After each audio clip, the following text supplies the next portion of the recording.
Dans ce tutoriel, nous allons décrire les étapes à respecter pour effectuer la mesure de la résistance au déchirement d'un papier dans les règles de l'art.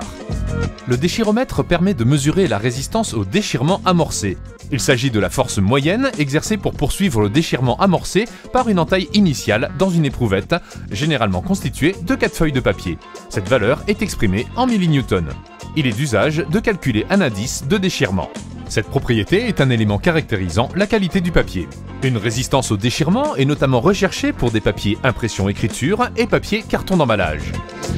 Grâce à ce tutoriel, vous allez connaître les conditions pour réaliser vos échantillons de papier, retenir les procédures de démarrage, d'utilisation et d'arrêt d'un déchiromètre, savoir exploiter les résultats obtenus.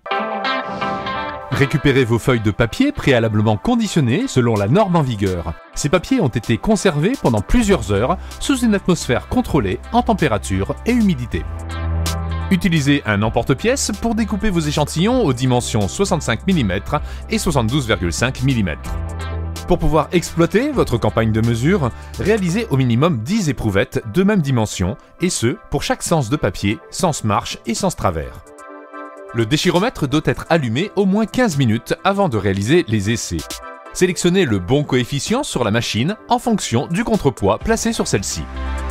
Vérifiez le 0 en effectuant des essais à vide. Si l'appareil allume le voyant dépassement, tournez la vis de réglage dans le sens horaire. Si l'affichage indique une valeur quelconque, tournez la vis de réglage dans le sens anti-horaire. L'appareil est réglé lorsque l'affichage indique 0 et que le voyant dépassement est éteint. Placez l'éprouvette entre les mâchoires de l'appareil.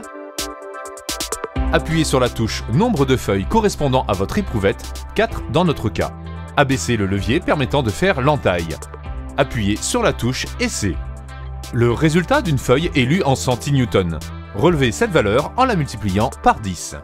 Après chaque essai, mettre les deux mâchoires en ligne à l'aide de la poignée. Pour exploiter vos résultats, utilisez un tableur Excel pour effectuer la moyenne, l'écart type et le coefficient de variation.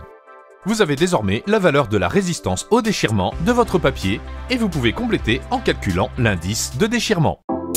Les principales étapes à retenir pour mener à bien la mesure de la résistance à la déchirure d'un papier sont donc de préparer vos échantillons de manière normalisée, veiller à respecter la procédure de mise en route de la machine, réalisez votre campagne de mesure en suivant les indications détaillées dans ce tutoriel, arrêtez la machine une fois les essais terminés.